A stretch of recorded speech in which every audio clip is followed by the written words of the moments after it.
Uno de los asesinos más famosos de Estados Unidos ha sido llevado al mundo del cine en numerosas películas influenciadas por su macabra historia. Pues si de películas de terror hablamos, La Masacre en Texas es de las más mencionadas, siendo la escena donde persigue a sus víctimas con una sierra portando una máscara de piel humana una de las más icónicas.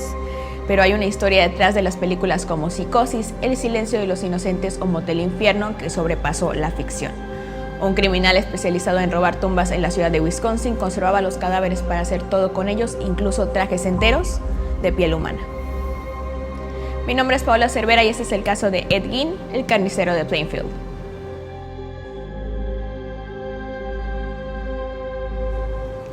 Edward Theodore Gein nació el 27 de agosto de 1906 a las afueras del pueblo de Plainfield, en Wisconsin, Estados Unidos.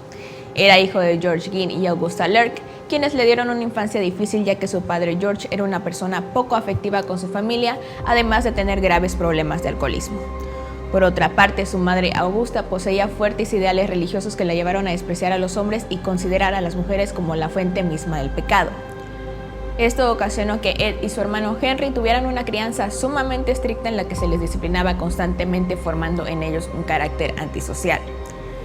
Augusta se prometió a sí misma que su hijo Edward nunca sería como esos hombres lascivos y ateos que veía a su alrededor, así que desde el primer momento la vida de Eddie estuvo totalmente dominada por su madre. En 1913 los Gein comenzaron una nueva vida como granjeros y después de pasar un año en una granja de vacas, finalmente la familia se instaló en un pequeño rancho aislado a las afueras de la ciudad de Plainfield. En los primeros 16 años de su vida, el único contacto de Gein con la realidad fue el colegio. Pero tan pronto como Ed encontraba un amigo, su madre se oponía a esta nueva amistad, pues todo el mundo ante sus ojos eran una amenaza para la pureza moral de su hijo. Para que el niño no se descarrilara, continuamente le citaba las escrituras recordándole que los hombres eran todos unos pecadores. Eventualmente Gein dejó de tener contacto con otros niños y más adelante quienes lo conocieron le recordaban como un hombre tímido y débil, el cual siempre tenía a su madre como si fuera su sombra. Se sabe que llegó a sentir aversión por la sangre y las matanzas, cosas comunes en una comunidad rural donde la caza y la ganadería eran la forma habitual de ganarse la vida. De hecho, quedó muy marcado cuando adolescente presenció a hurtadillas a través del cristal de la puerta del matadero de la tienda de sus padres, como George sostenía un cerdo por las patas mientras Augusta, armada con un largo y afilado cuchillo, le abría el vientre y le sacaba las tripas con gran habilidad al animal, que agonizaba entre fuertes chillidos. Estos eran el único tema que le motivaba a hablar, aunque a menudo la conversación llegaba a su fin en cuanto hacía uno de sus macabros comentarios. El padre de Gein murió en 1940 a los 66 años, dejando a la familia sin dinero. A mediados de los años 40, el negocio familiar empezó a tener dificultades, por lo que Eddie y Henry tuvieron que buscar otro trabajo para llevar más dinero a casa, y fue a partir de estas situaciones que, si de por sí todo iba mal, se puso aún peor. Gein admiraba a su hermano a pesar de que Henry comenzaba a desafiar los ideales religiosos de su madre, pero su relación empezó a hacerse más tensa cuando éste le sugirió que esa dependencia respecto a su madre podía ser perjudicial y que desaprobaba la intensidad con la que estos estaban unidos.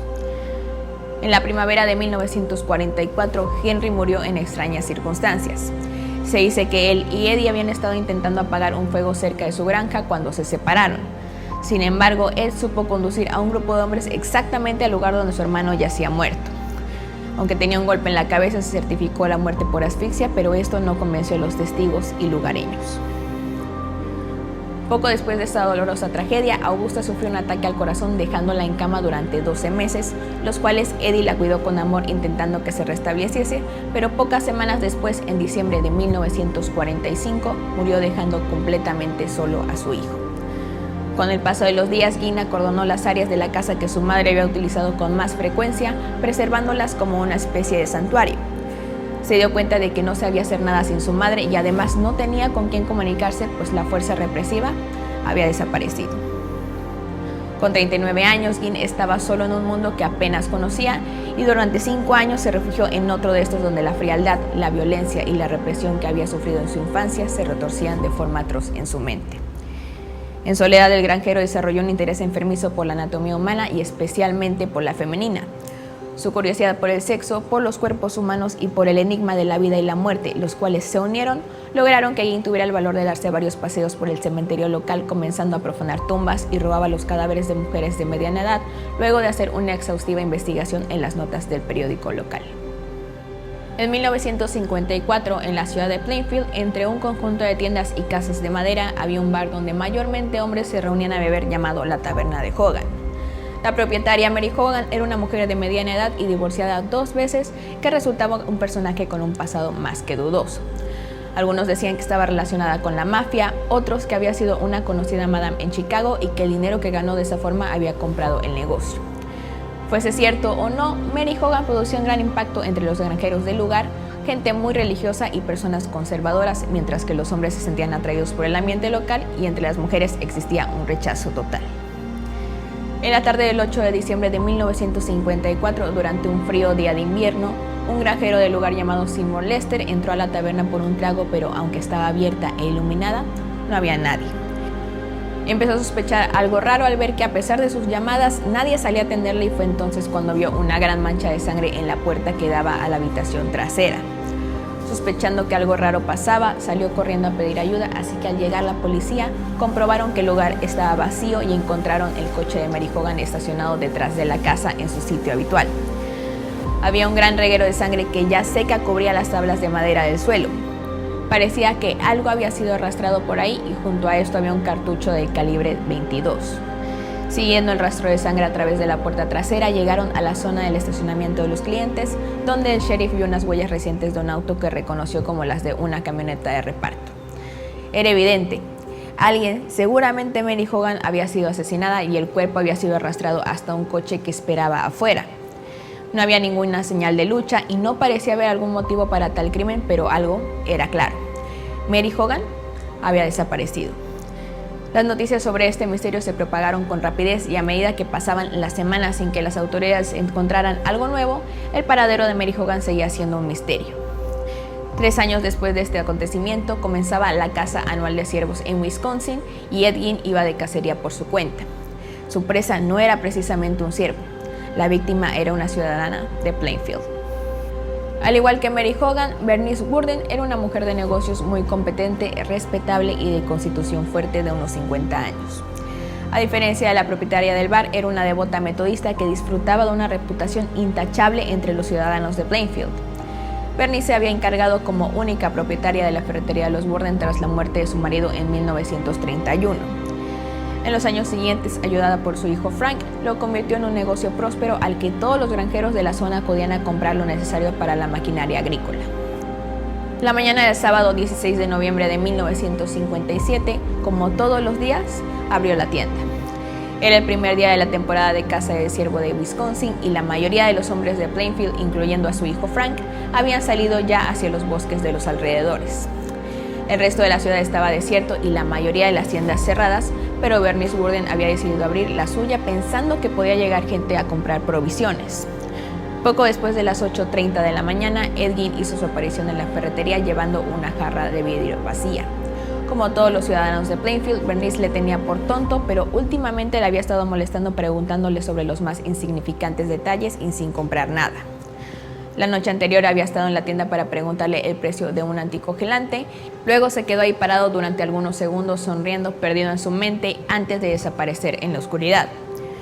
Pocas semanas antes, Bernice se había quedado muy sorprendida cuando Gein llegó a la tienda y la invitó a ir con él a patinar sobre hielo. Se lo propuso medio en serio, medio en broma, dando la sensación de estar muy nervioso. Ella simplemente rechazó la invitación. Sin embargo, se había quedado algo preocupada y le contó el incidente a su hijo, añadiendo que desde entonces había visto a Gein observándola desde su camioneta o desde el otro lado de la calle. Lo que ocurrió con Worden el 16 de noviembre solo se puede reconstruir con los confusos recuerdos de Gein. Además de Bernice y Gein, no había ni un alma a la vista.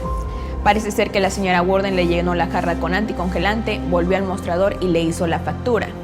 El hombre pagó y se marchó, volviendo poco tiempo después. Tomó un rifle de caza que estaba expuesto en una esquina y le contó a la señora Worden que estaba pensando cambiar su vieja arma de calibre 22 por una más moderna que pudiera disparar diversos tipos de bala. Ella le dijo que tenía en sus manos una buena compra y continuó con su trabajo. Cuando se dio la vuelta, Gein sacó una bala de su bolsillo y cargó el rifle mientras simulaba examinarlo, para luego, unos segundos después, apuntar y disparar. Por la tarde, este recibió la visita de sus vecinos Bob Hill, un amigo de la juventud, y su hermana Darlene, quienes le pidieron llevarlos al pueblo para comprar una nueva batería para el coche. Al abrir la puerta, Gin tenía las manos manchadas de sangre y les dijo que había estado despedazando a un ciervo. Esto le extrañó a Bob Hill, ya que su amigo siempre le había desagradado este tipo de cosas y más de una vez comentó que se mareaba al ver sangre. Lo único que este hizo fue lavarse las manos, tomar las llaves de su coche y llevarlos a la ciudad. Cuando Gin y sus vecinos volvieron, estaba oscureciendo y la madre de Bob, Irene, le invitó a cenar. Él aceptó de buena gana sin sospechar que sería su última comida antes de ser arrestado.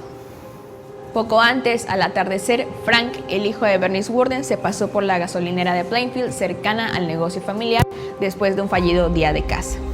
Quedó muy sorprendido cuando el encargado le dijo que por la mañana temprano había visto salir el camión de reparto, a lo que Frank esperaba aún encontrar a su madre detrás del mostrador y a punto de cerrar. La puerta tenía candado, pero las luces continuaban encendidas y Frank había olvidado su llave. Tuvo que volver a su casa por una. Cuando abrió la puerta de la tienda, entró y apenas pudo controlarse. La caja registradora que había sido arrancada del mostrador había desaparecido y al fondo de la tienda había un gran charco de sangre. Frank llamó al sheriff del condado y continuó buscando a su madre. A los 15 minutos después llegaron el sheriff y uno de sus ayudantes, pero Worden ya tenía una idea de lo que había pasado. Había sido Gin. Frank Worden no perdió el tiempo mientras esperaba a la policía y reprodujo mentalmente la conversación que tuvo con su madre sobre Gin, cómo la había estado mirando, su invitación para salir con él y más recientemente la noche anterior cuando entró a la tienda para preguntar el precio de un anticongelante. También recordó que le había estado preguntando si pensaba ir de casa al día siguiente. Le confirmó su sospecha el libro de contabilidad que encontró junto al charco de sangre en el que estaba apuntada la venta del anticongelante fechada el 17 de noviembre.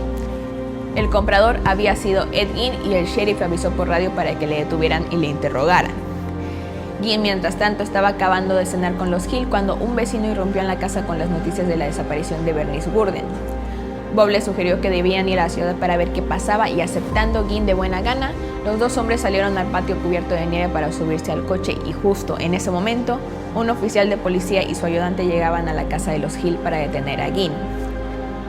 Los dos agentes habían ido pocos minutos antes a la casa del presunto homicida y la encontraron vacía.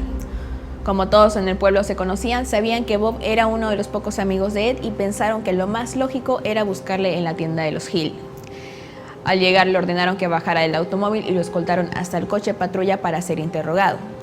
Tan pronto como el sheriff escuchó por radio que el principal sospechoso había sido arrestado, varios oficiales de policía se dirigieron a la granja de Gein. La puerta trasera de la cocina se dio con facilidad, a lo que encendiendo sus linternas, los dos hombres pasaron dentro y uno de ellos sintió que le rozaba algo en el hombro y volteando instintivamente a ver qué era, lanzó un grito de horror. Ahí delante de sus ojos, colgando del techo, se hallaba el cuerpo decapitado de una mujer con un profundo agujero en donde se suponía debía estar el estómago. El sheriff pensó inmediatamente que el cuerpo había sido atado y después despellejado como si se hubiera tratado de un animal. Los dos policías necesitaron varios minutos para recuperarse del shock y del horror que acababan de presenciar. Finalmente consiguieron acercarse al coche y pedir ayuda por radio para luego darse ánimos mutuamente entrando de nuevo a la casa. Poco tiempo después la granja quedó rodeada por coches de la policía. Para empezar, rastrearon la casa con la ayuda de linternas, lámparas de petróleo y luego trajeron un generador. Una vez que la casa quedó lo suficientemente iluminada, se puso de manifiesto el horror que allí se escondía. Había varios cráneos esparcidos por la cocina, algunos intactos, otros cortados por la mitad y empleados como cuencos, y dos de ellos se utilizaban para equilibrar las patas de la mugrienta cama en la que dormía Gein. Una inspección más detenida reveló que una de las sillas de la cocina estaba hecha con trozos de piel humana. Había pantallas de lámpara, papeleras, un tambor, un brazalete, la funda de un cuchillo afilado, entre muchas cosas más, adornadas con restos humanos. Pero todavía quedaban cosas peores. Encontraron cajas que contenían restos humanos, cada una de las cuales pertenecientes a los diferentes cuerpos sin identificar, estando separados con la habilidad y precisión de un cirujano. También contenían una especie de chaleco hecho con la piel de la parte superior del cuerpo de una mujer, con un cordón que caía por la espalda y varios pares de cosas hechas también con piel humana. Ante todos estos atroces descubrimientos, los agentes, expertos forenses y detectives que se encontraban presentes quedaron mudos y la palidez de sus rostros reflejaba todo el horror del que estaban siendo testigos. Muchos de ellos eran expertos policías con una larga carrera en el servicio, policías que habían presenciado de todo tipo de crímenes horribles pero no estaban preparados para afrontar lo que tenían delante. Encontraron el corazón de Bernice Burden dentro de una bolsa de plástico frente a la estufa de la cocina y sus entrañas todavía calientes envueltas en un viejo traje. Pero la policía siguió buscando firmemente, determinada a encontrar las pruebas que aún faltaban: la cabeza del cadáver que estaba colgando del gancho. El patólogo, que estaba intentando identificar los restos de los cadáveres, vio de repente cómo de una vieja bolsa de comida que se hallaba entre la basura en una esquina de la habitación salía vapor. Tomó la bolsa y al vaciarla encontró lo que todo el mundo había estado buscando. La cabeza de Bernice Burden estaba cubierta de suciedad. Tenía sangre coagulada alrededor de las fosas nasales, pero por lo demás estaba intacta. La expresión de su cara reflejaba tranquilidad, pero los dos policías se quedaron estupefactos al ver que de las dos orejas colgaban dos ganchos unidos entre sí por una cuerda. Era evidente que Ginn había intentado colgar en la pared la cabeza de la mujer junto a los otros trofeos cadavéricos de su habitación. El rastreo de la granja terminó al anochecer, procediendo a descolgar el cadáver de Bernice Burden y lo pusieron junto con los otros restos humanos encontrados. Ninguno de los allí presentes sabía cuántas personas pertenecían las cabezas y los restos humanos encontrados en ese espantoso lugar, pero estaba claro que además de Mary Hogan y Bernice Burden había muchas más víctimas. Ginn confesó ser culpable de una larga serie de crímenes diabólicos, como el haber desenterrado cadáveres que utilizaba con fines inimaginables.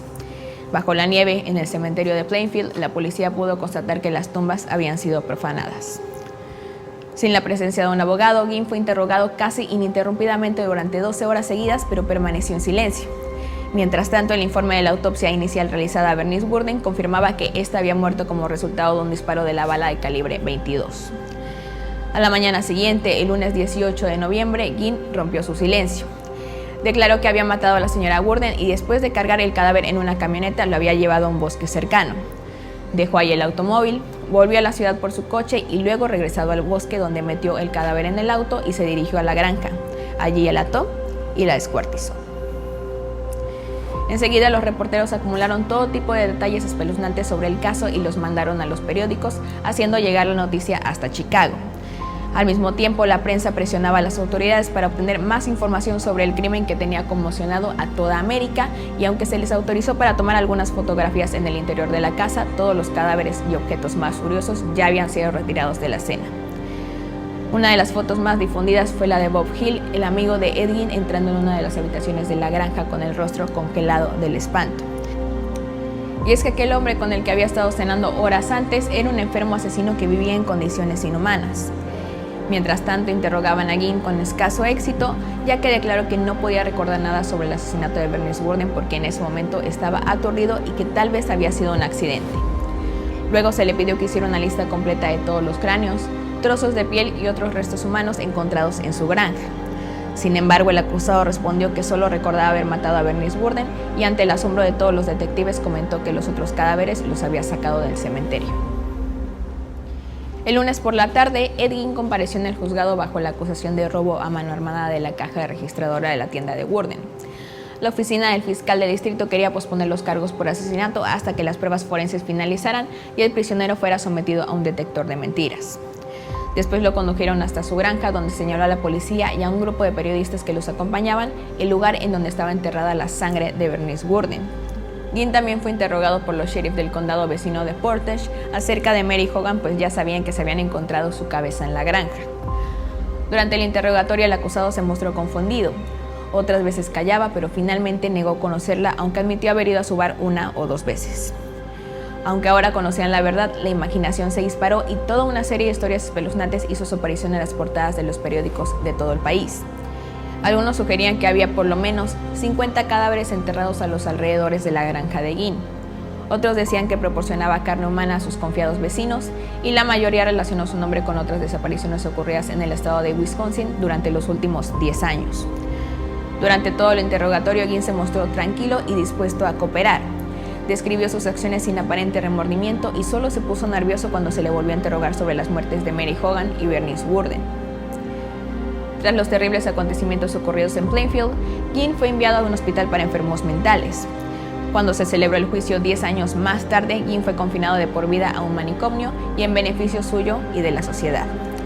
Mientras tanto, el acusado era sometido a exhaustivos exámenes psicológicos en el Hospital Central del Estado y por segunda vez al detector de mentiras. Se confirmó que Ginn solo había asesinado a Bernice Burden y a Mary Hogan y que el resto de los cadáveres mutilados que se encontraron procedían del cementerio.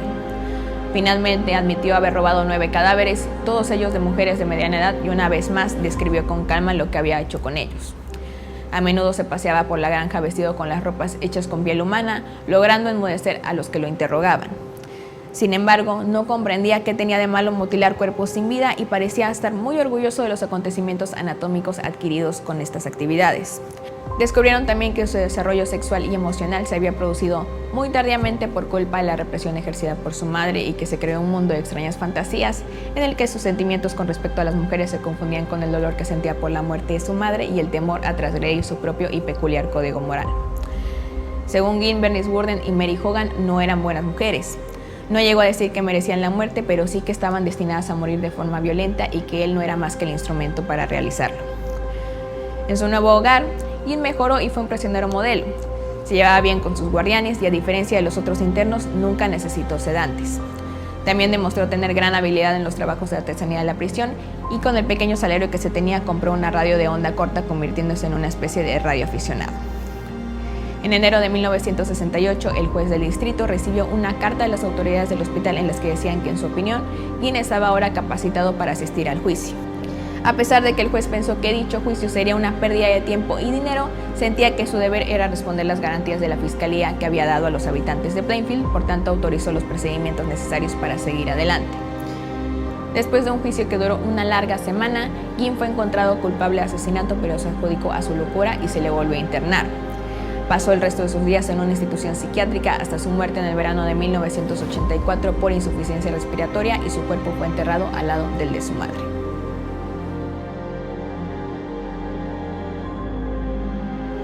La película A la luz de la luna sigue a la infancia de Ginn y describe las extrañas circunstancias del accidente que dio muerte a su hermano Henry, suponiendo que él fue su primera víctima. Hoy está tan olvidado que muchos creen no conocerlo, pero Ed Gein y sus macabros crímenes inspiraron varias obras en la literatura, la música y el cine, como el personaje de Norman Bates en la novela Psicosis. Más tarde, en la película de Hitchcock de 1960, el personaje de la saga de La Masacre en Texas también está inspirado en Gein, y además existen un par de películas que retratan su vida con mayor o menor rigor histórico.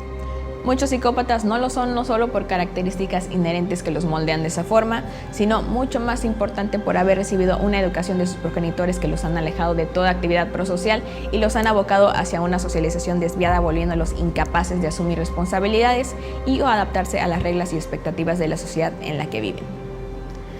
Recuerda que puedes comentar aquí abajo o en mis redes sociales si te gustaría escuchar de algún otro caso en específico. Mi nombre es Paola Cervera y nos vemos aquí en la siguiente emisión de Descifrando el Enigma.